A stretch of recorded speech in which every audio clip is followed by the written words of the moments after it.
Le Lazaret est le lieu où se racontent les belles histoires, qu'elles soient celles d'anonymes ou de célébrités insulaires.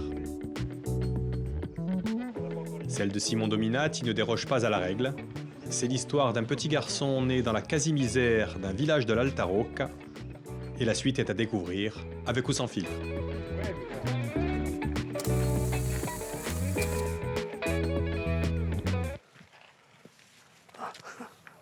Et bienvenue dans votre vie, Simon. C'est par là. C'est par là. C'est par là que ça se passe. Simon Dominati, on va s'approcher. Oui. Enfin, ça me donne... ça me fait revenir à mon enfance, quand j'étais enfant de chœur. Et en regardant ça, j'ai l'impression d'un chemin de croix. On s'arrêtait à chaque station pour dire une prière. Et là, on en fera un chemin de joie. C'est-à-dire, Pas mal, on racontera des souvenirs. Exactement. Et les premiers souvenirs vont commencer avec lui. Qui c'est, lui? Alors lui, c'est mon père. Il était employé à la voirie du village. Donc on appelait ça un spazzino. C'était le balayeur du village. Toujours accompagné de son âne. Toujours, Roland. Oui, toujours. Alors ça, c'était Roland. Alors ici, on voit des pompons. Ça, c'était l'été, certainement, ou le début de l'été. Parce qu'il préparait son âne, parce que les touristes aimaient bien le suivre jusqu'à la décharge municipale. Et lui, il était fier. Il y avait souvent des femmes donc, qui lui envoyaient des cartes postales et tout. Parce qu'on ne l'a pas dit, mais là, on est à Lévis. On est à Lévis. On est à Lévis. Et papa, bon, c'était un très bon comédien, finalement. Parce que ces dames lui payaient un coup à boire, souvent. Et lui, bon, il le faisait rire. Il était analphabète. Hein, donc, On le voit là, justement. Très bon voilà, comédien. ça, On le voit là. voilà, là, On le voit là, Simon. Cette photo-là, ça, c'était son ami, Alphonse. Et papa faisait semblant de suivre les nouvelles sur le journal, il ne savait pas lire. Et des fois, il s'installait à une table comme ça et il avait le journal à l'envers. Et les personnes qui l'avaient suivi avant, elles disaient « Oh, il est facétieux, hein, il est facétieux ». Mais en fait, il ne savait pas lire, elle pensait qu'il faisait semblant de... Voilà. Mais c'est pas le seul qui ne sait pas lire dans la famille, justement. Oui. Il y a Francesco, et puis Yael aussi. Venez avec moi. Et il y a elle. C'est la sœur de votre père. Ça, c'est la sœur de mon père. Allez-y, restez ici. C'est la Marie. C'est Marie. Tata, elle me disait, je n'ai pas eu un diplôme dans ma famille, et j'espère que tu en auras un. Elle a envie que vous soyez sa revanche. C'est ça, c'est mon père. Votre père aussi? Oui, mais il ne le disait pas, mais on le sentait. Et Tata, elle, c'était le diplôme. Le diplôme. Voilà, il fallait un diplôme dans sa famille. Et elle disait, j'espère que tu seras le premier. Alors, elle s'occupait royalement de moi. Hein. Elle m'habillait. Oui, parce qu'elle avait un peu d'argent, elle, par rapport à le reste de la famille. Elle avait un petit peu plus d'argent avec son travail. Son mari était mort à la guerre. Et donc, Elle avait une pension. Elle avait une pension. On continue avec la famille. Alors, Et là, on a qui, là? Alors là, c'est ma grand-mère et mon grand-père. Mon grand-père était aveugle, ça se voit. Il était myope au départ, il est devenu aveugle. Et voilà, ça c'est l'image d'un Noël. Vous voyez, ça c'est à Rivière, qu'on voit là. Spécialité du coin, hein, la Rivière. Ouais. Voilà, c'est ça. Et votre grand-mère la faisait diaboliquement bien. Voilà. Et d'ailleurs, on voit sur la cheminée, il y a le bol avec un zalamouille, c'est-à-dire une sorte oui, de... ma grand-mère, elle le faisait aussi. Voilà, effectivement, il faut l'arroser continuellement. C'est plusieurs heures pour la faire cuire, la Rivière. Exactement. Mais autre particularité de votre grand-mère, justement, quand vous la voyez comme ça, qui c'était cette femme? Parce qu'elle était très, très importante dans la famille. Alors, c'était une femme très, très discrète, qui était l'équilibre de la famille. C'est-à-dire que personne n'osait contredire ce qu'elle disait. En fait, elle ne parlait pas beaucoup, mais elle équilibrait tout le monde, même dans le quartier d'ailleurs. Et donc, bon, moi, à ce moment-là, j'étais dans l'observation surtout. Et vous l'observiez justement, c'est assez intéressant, en rentrant tard de temps en temps le soir. Voilà, Qu'est-ce que vous observiez Oui, chez elle? alors, là, bon, il y avait une petite fenêtre sur la droite de la porte. Et quand je rentrais très tard, je voyais la lumière. Et donc, je regardais par la petite fenêtre et elle avait le catalogue Manu France. Et là, elle partait, elle rêvait. Parce qu'elle ne comprenait pas le catalogue Ah, non, Manu non, France, elle ne savait non. pas lire non plus. Non, Elle voyait ses regardait pubs. les images. Elle voyait, Voilà, et c'est ça, elle était rêvait qu'elle pouvait tout émerveillée. se payer, quoi. Voilà. C'était son petit livre secret qu'elle gardait dans un tiroir et qu'elle ressortait le soir et personne ne savait ce qu'elle en faisait. Quand toute la maison dormait, et c'était aussi la première Voilà, levée pour exactement. tout préparer la maison aussi. C'est ça. Allez, venez, on va continuer la visite de la famille.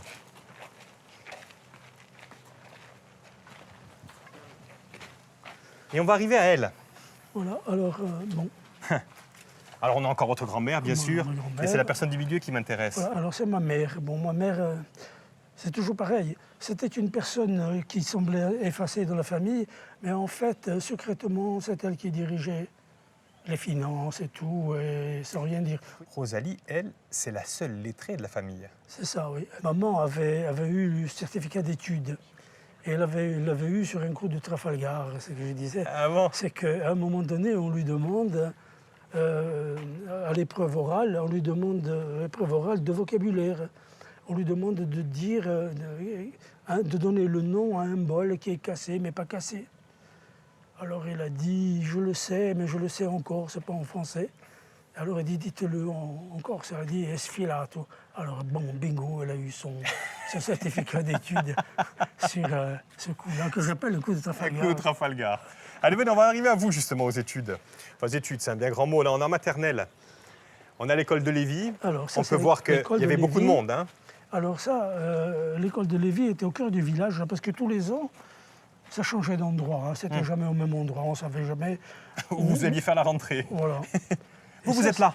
Moi, je suis là, oui. Dans les bras de la maîtresse? Oui. Pourquoi vous êtes dans les bras de la maîtresse? Alors, parce que j'étais très peureux à l'époque, paraît-il, c'est ce qu'on m'a dit, moi je ne m'en souviens pas. Et donc, je m'étais réfugié dans les bras de Catherine, que je connaissais, donc j'étais rassuré. Et vous, vous êtes ce petit enfant fragile, à tel point que, vers cet âge-là, vous avez une méningite. Un début de méningite. Voilà. Alors, je l'ai eu juste après, ça c'était à la maternelle, c'était au moment d'entrer, en fin de maternelle, oui, au moment d'entrer au CP.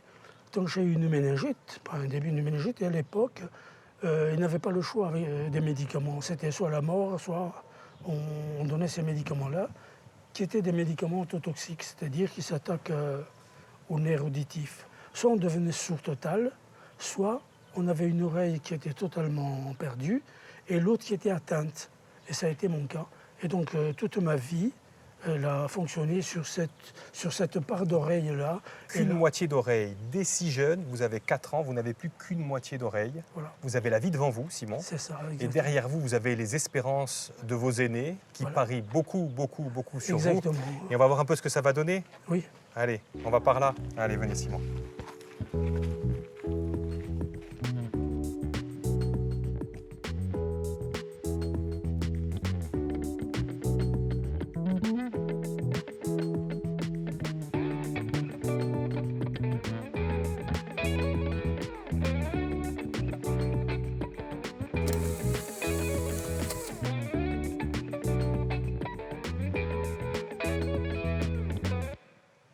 Allez Simon, la suite. Et la suite, on vous retrouve ici, en CE1. À Lévis toujours. Et vous êtes en CE1, Simon, Oui. mais vous ne savez pas lire. Non, je ne savais pas lire parce que j'avais des difficultés d'audition, donc et l'apprentissage était très difficile. Bon, enfin, je me suis retrouvé là, les enseignants se faisaient fort de me suivre. Vous développez une technique assez rapidement, c'est que, on l'a vu, vous avez une santé fragile, vous êtes aussi très timide. Oui, Et c'est avec ça. cette timidité, ça vous aide aussi quelque part, non? Oui, ça m'aide dans la mesure où je peux m'effacer et que les enseignants l'acceptent. Ils disent, bon, il est timide, on va le laisser tranquille. Mais jamais on ne m'entendait lire à haute voix. Et d'ailleurs, même vous, pour lire, vous adoptez très jeune une façon un peu originale de lire. C'est un petit peu du butinage, non? Comment ça se passe? Oui. Mais ça s'est développé, enfin là c'était les débuts, mais ça s'est développé beaucoup plus tard avec le dictionnaire de Denise par exemple. D'elle? Ça va revenir, voilà. Alors voilà Denise. Alors Denise, c'était une femme du quartier qui était très discrète, elle était célibataire, femme très discrète, et qui avait une certaine instruction. Elle s'était rendue compte que je galérais à l'école, donc un jour elle est venue me voir à la maison lorsque j'étais seul avec un dictionnaire. C'était un vieux dictionnaire du début du siècle dernier qu'elle avait volé à son frère. Et elle me l'avait donné en cachette, donc il n'y avait personne à la maison, j'étais vraiment seul. Et elle a dit, tiens, tu apprendras les mots dans ce dictionnaire, cache-le. Et tous les soirs, quand je me couchais. Et donc je tirais les draps pour faire une sorte de tipi avec les genoux. Je mettais le dictionnaire sur mes genoux et avec une lampe, j'apprenais les mots comme ça. Et j'ai commencé par apprendre les mots illustrés, c'était plus facile. Bon, j'ai commencé à grignoter quelques définitions. Et puis beaucoup plus tard, je suis passé aux mots abstraits qui n'avaient pas d'illustration. Mais malgré ça, vous allez gravir les échelons hein, du primaire, puisque vous allez arriver jusqu'en CM2 quand même. Oui, je suis arrivé en CM2. Et en CM2, on s'aperçoit quand même qu'il y a quelque chose qui ne va Voilà. pas trop. Et qu'est-ce qui se passe là? Eh bien, l'instituteur de CM2 a vu mon père et lui a dit « Écoute, ton fils n'est pas prêt pour aller en 6e, à moins qu'on ne lui fasse passer l'examen d'entrée en 6e à Sartène. » Mais en espérant que mon père dise non. Mais mon père a dit bah, « Pourquoi pas, on peut toujours essayer. » Et vous voilà parti, vous, le petit garçon tout timide, voilà, à l'ombre de cette ville immense, là, vous arrivez là. Et donc là, à l'époque, la première épreuve était l'épreuve de la dictée. Et la dictée, si on avait 0 en dictée, c'était éliminatoire. Or, je savais que là, je partais au combat, sans armes. Les munitions. Je me souviens de la dictée, c'était l'abeille dans la bibliothèque. C'est déjà dans le titre, il y avait des abeilles dans la bibliothèque. J'avais dû faire déjà 2 ou 3 fautes. Et il a commencé à dicter devant moi. Et puis, petit à petit, il s'est éloigné. Il est allé se mettre au fond de la salle, contre le mur. Et là, j'étais complètement perdu. Je savais que pour moi, c'était terminé, puisque j'avais un 0 assuré. Et oui, parce que quand vous sortez de là, il y a votre papa qui a fait le déplacement exprès et qui vous attend à la sortie. Et quand il vous voit sortir, il vous dit « Enfin, tout bête ». Hein, oui, il espère, lui, il espère que... Et vous n'osez pas le décevoir, en fait. Il arrive avec 2 bananes, déjà. Ah, ouais. Il me tend les bananes et il me dit « Va tout bête ». Et bon, je ne savais pas quoi dire. Je lui ai dit « Oui, on verra ». Parce que je ne savais pas vraiment... C'est touchant, ça. Ouais. Et vous allez redoubler. Vous allez faire un 2e CM2. Ouais, c'est ça, ouais, mais vous allez tomber sur un instituteur qui va vous aider et vous allez passer ainsi en 6e quand même. Oui.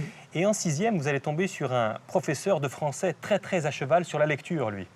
Et là, il va y avoir une nouvelle difficulté sur votre parcours quand un jour, il décide de faire l'étude d'un livre. Hein, et il vous dit « Dominati, choisissez votre livre voilà, ». Et vous choisissez... Voilà, je choisis Simbad le marin. Simbad le marin. Pourquoi? Je ne sais rien. Je ne sais rien. Mais vous allez quand même voir votre maman, qui, elle, savait à peu près lire. Et c'est à elle que vous demandez de faire le résumé. C'est ça. Et donc ma mère fait le résumé du livre et moi je résume le résumé de maman. Et on arrive, donc mon cahier était complet, donc je vais à l'école tranquille, parce que j'avais fait mon devoir en quelque sorte. Et puis bon, le professeur corrige et lorsqu'il arrive au résumé, quand il a rendu le cahier, il m'a demandé si je l'avais lu. Alors j'ai dit oui, je l'ai lu. Alors il me dit mais si tu l'as lu, tu n'as rien compris. J'ai dit peut-être, mais en fait, en résumant le résumé de maman, je m'étais éloigné de... On avait pris quelques bribes comme ça, mais ce n'était pas un résumé de livre. Donc, Mais ça va faire tilt, ça, parce que vous allez avoir de nouvelles fiches de lecture à faire. Voilà, et là, vous n'allez plus voir avec votre maman, vous allez faire confiance à une nouvelle lecture. Parce que le premier livre, je n'avais que le recours de maman. Donc le second livre, j'ai demandé à mon meilleur ami ce qu'il venait de lire. Je ne me souviens plus du livre. Et donc, comme c'était un résumé corrigé, donc j'ai résumé à peu près correctement. Et donc, c'est passé comme ça. Et après, je prenais le livre d'un autre et d'un autre. J'ai traversé toute l'année de 6e sans lire un livre et en ne lisant que le livre qui avait été lu. C'est incroyable. Et toute l'année de 6e, et toute l'année de 5e, 4e, 3e. Mais après, on ne faisait plus de ça dans les autres. Mais quoi qu'il en soit, vous allez quand même passer toutes ces classes. Hein. C'est quand même assez incroyable jusqu'à obtenir le BEPC. Et quand vous obtenez le BEPC, il y a ça même au village. Oui, ah oui. C'est votre grand-mère qui fait des beignets. C'est un événement quand vous arriviez avec des livres, avec des diplômes. Oui, c'est ça. C'était quelque chose d'extraordinaire. Je crois savoir qu'un jour, racontez un peu l'épisode, votre papa, vous rentriez en taxi avec lui à l'entrée du village. Il est arrivé au village, à l'entrée du village, il demande au chauffeur de taxi de nous laisser là. Et là, je n'avais pas compris pourquoi. En fait, il m'a fait traverser une partie du village avec les livres à la main et le ruban. Et donc, chaque fois qu'il rencontrait quelqu'un, il disait « Tu as vu ?» Et donc, c'était sa fierté, voilà, donc, c'est magnifique. C'est magnifique. Et vous allez donc obtenir ce BEPC. Et après Lévis, direction Sartène. Voilà. Et là, c'est intéressant cette photo, parce que avec ce handicap, à Sartène, vous n'aurez aucune moquerie à votre égard.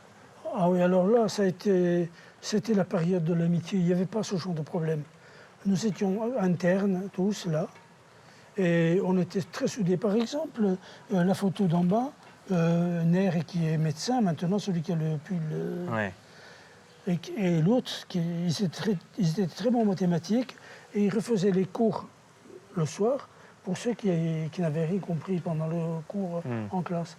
Et donc, il y avait une sorte de rattrapage comme ça, entre nous, et sans aucun problème. Et vous avez le bac. Vous avez le bac, Oui, mais parce que, quand vous avez le bac, Simon, quand vous arrivez dans la famille, vous êtes accueilli, enfin c'est votre bâton de maréchal, le bac.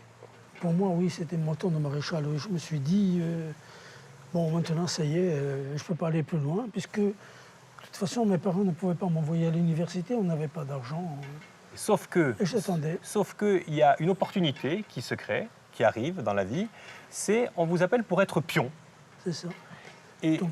pour être pion à Sartène. Et là-bas, quand vous allez passer l'entretien pour être pion, vous faites une rencontre déterminante dans votre vie. C'est ça, oui, tout à fait. Et cette rencontre, c'est lui. C'est avec Toussaint.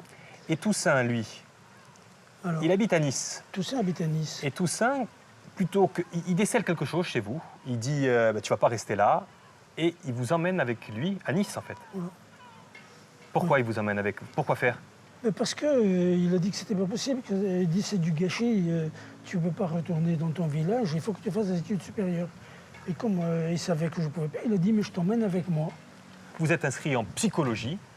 Sauf que dans un amphithéâtre, c'est difficile de bien entendre, donc vous n'y allez pas en psychologie, hein, clairement. Je n'y pratiquement jamais. Et vous préférez un petit peu d'ailleurs faire la fête et profiter un petit peu de la vie, parce que c'était la Exactement. première fois. Je découvrais la vraie vie. Voilà. La vie de... La vraie vie, en tout cas cette vie-là. Voilà. Et les années passent, vous n'avez pas de diplôme, et Non. puis il y a l'administration qui se rappelle à vous et qui vous appelle là. Oui. Alors là, bon, là, je suis parti. Bon, en fait, j'ai dit, j'avais connu ma femme déjà. Bon, on avait envisagé de se marier et il fallait que je purge mon service militaire. Mais je pensais ne pas le faire avec mon problème auditif. Et quand vous passez la visite médicale, justement, on croit que vous bluffez là, cette Voilà, fois-ci. Hein. donc On vous dit, il bluffe Dominati. Et donc, on m'a envoyé dans un bataillon semi-disciplinaire en Allemagne. Incroyable. Et là, vous allez vivre un peu l'enfer, hein, parce qu'on va vraiment, vous allez tomber sur des sous-officiers qui vont être un peu sadiques. Et donc, au bout de quelques mois, on vous libère, hein, Voilà, c'est ça.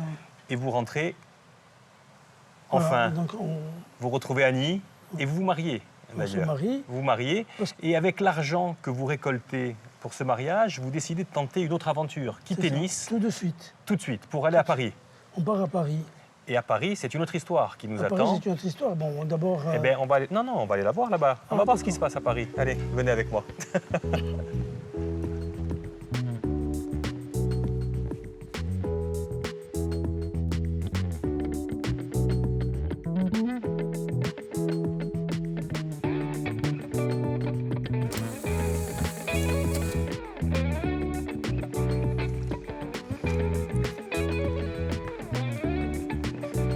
Prenez place, Simon. Et donc, on est arrivé à Paris. Oui. Avec Annie, vous arrivez à Paris, mais les économies, ça part très très vite à Paris. Hein, et vous n'avez pas de travail, vous êtes parti vraiment sur un coup de tête. Ben oui, il fallait réagir, il fallait trouver une solution tout de suite parce qu'on n'avait plus rien. Heureusement, en Corse, il y a la famille. C'est ça. Eh Et oui. voilà. Et donc, c'est marrant, ça. Donc, je me suis rendu à l'hôtel de ville de Paris comme si c'était la mairie de Foggia-Limay, là où, en tout innocent que j'étais, je me présente là-bas et je dis « Je voudrais voir Jacques Dominati ». Il me dit « Mais monsieur, c'est pas possible. Bon, d'abord, il n'est pas là et ensuite, il ne peut pas vous recevoir comme ça. Il faut un rendez-vous. » Et quand ça s'est passé réellement comme ça, quand j'ai mis mon nom, il a regardé et il est parti presque en courant. Et il est revenu tout de suite, il a dit « Vous attendez dans son bureau ». Voilà, et là, bon, il m'a reçu Il a parlé, donc on a parlé de la famille. Je me souviendrai toujours, il m'avait donné un cigare que je n'arrivais pas à fumer. Et donc, Parce que Jacques, ce qui vous émeut certainement, c'est que Jacques, c'était le cousin préféré de votre papa, en fait. Il y avait une vraie complicité entre cet homme, cet intellectuel, et votre papa, analphabète, quoi. Il y avait quelque chose qui les unissait. Les deux antipodes. Qu'est-ce que vous lui dites? Jacques, j'ai pas de travail. Comment ça se passe, cet entretien-là? C'est ça, oui. Je dis, voilà, nous sommes venus à Paris, mais nous sommes perdus, on ne sait pas quoi faire. Et à ce moment-là, donc, il a téléphoné à une personne. Il a dit, voilà, vous allez à tel bureau, cette personne va s'occuper de vous. Et là, vous allez travailler à l'inspection académique de Versailles, avec l'inspecteur d'académie. Avec l'inspectrice départementale. Et puis, peu à peu, vous allez aller... Voilà, ici, alors moi j'ai eu beaucoup de chance, ici, parce que j'étais au service d'une inspectrice. Au départ, j'étais celui qui faisait un peu tout, qui préparait les dossiers, les médailles qu'elle devait décerner, donc je lui donnais un listing, etc. Et puis, bon, je suppose qu'elle a dû me faire bien me noter, enfin, faire un rapport favorable, puisque je me suis retrouvé assez vite dans une école d'application. Une école d'application, c'est une école qui est rattachée à l'école normale de Versailles et qui forme les instituteurs. Mais peu à peu, votre spécialité, vous Simon, ça va être d'accueillir des élèves en tête-à-tête, parce que peu à peu, vous allez devenir rééducateur en psychopathologie. C'est cela? Psychopédagogie. Psychopédagogie, oui. C'est-à-dire? Oui, c'est ça. C'est-à-dire qu'en sortant de là, j'ai eu encore ce que j'appelle des coups de chance. On m'envoie au Murau pour mettre en place le premier groupe d'aide psychopédagogique. Il n'existait pas encore d'enseignants pour ça. Et à partir de là, on a considéré que j'étais fait pour ça. Et donc, je suivis une formation spéciale d'1 an à Versailles. Et après, j'ai eu mon diplôme. Et c'est comme ça que je suis devenu rééducateur. Rééducateur en psychopédagogie, ça consistait en quoi, ce travail? Alors, mon travail, c'était d'aller voir dans les classes les enfants. En fait, moi, j'étais cantonné dans l'apprentissage de la lecture, ce qui était... incroyable. Incroyable. Hein. Ouais. Et donc, j'allais dans les classes, dans les CP, pour voir quels étaient les enfants en difficulté. Et on me disait, etc. Et je l'observais, et j'essayais de comprendre pourquoi ils n'apprenaient pas à lire. Souvent, je me retrouvais un peu dans ces cas. C'est incroyable. Voilà. Vous, l'enfant qui a eu toutes ces difficultés, vous vous retrouvez à ce poste-là. Voilà. Et donc, je mettais en place des stratégies, des pédagogies particulières qui étaient adaptées au profil de l'enfant. C'est incroyable d'ailleurs. Vous allez, comme vous dites, vous êtes assez modeste, mais inventer des jeux, inventer des modèles pédagogiques qui ne sortent d'aucun manuel, puisque vous ne les lisiez pas de toute façon, ces manuels. Non. Moi, j'étais sorti de cette galère et là... j'étais le magicien en quelque sorte. Quoi. Ah ouais, Enfin, j'étais le magicien, c'est un grand mot, mais j'étais très content de faire ça. Ça va durer 21 ans, ça, justement, en banlieue parisienne, dans les Yvelines, vous allez rester, effectivement, la Chênaie, c'est ça s'appelle? Le Chênaie. Le Chênaie. C'est limitrophe de Versailles. Et puis au bout de 21 ans, avec Annie, vous allez dire, tiens, on fait la demande de mutation. Oui. Et voilà, donc du premier coup, j'ai eu ma mutation et j'arrive à Lévis. En fait, c'était la déception au départ parce qu'il n'y avait pas de poste pour moi. C'est pas un retour idyllique en fait, finalement, parce que vous l'avez dit, vous n'êtes pas au même poste que vous aviez en banlieue parisienne. Là, vous êtes simple instituteur avec une classe, tout ce que vous ne vouliez pas en fait. Parce que je ne pouvais pas, à cause de mon audition, parce que dans une classe, j'avais du mal à entendre. C'était évident.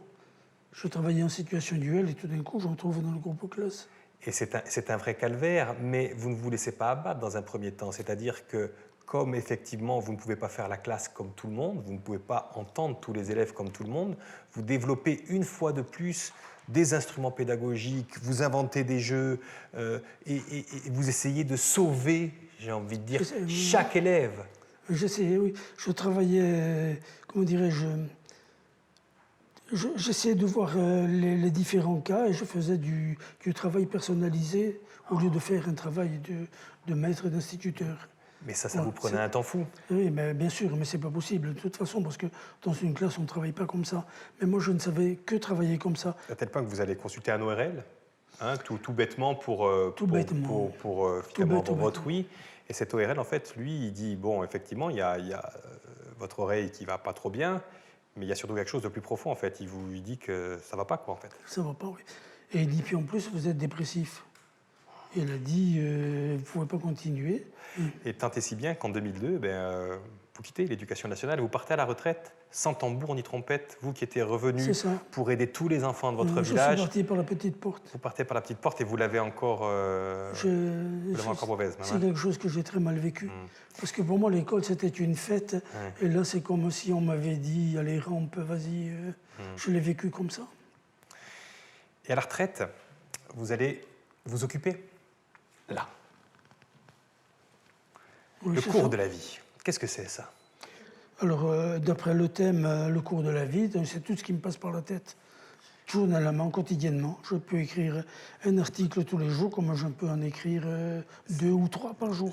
Et vous en écrivez combien? Je crois savoir qu'il y a plus de 2700 textes, en fait. Oui, plus que ça. Le cours de la vie. Des textes courts, hein, bien sûr, hein, ce qui fait votre signature, c'est ça. Toujours des textes courts. Toujours le même format. Toujours le même format, sur effectivement beaucoup de choses, sur votre enfance.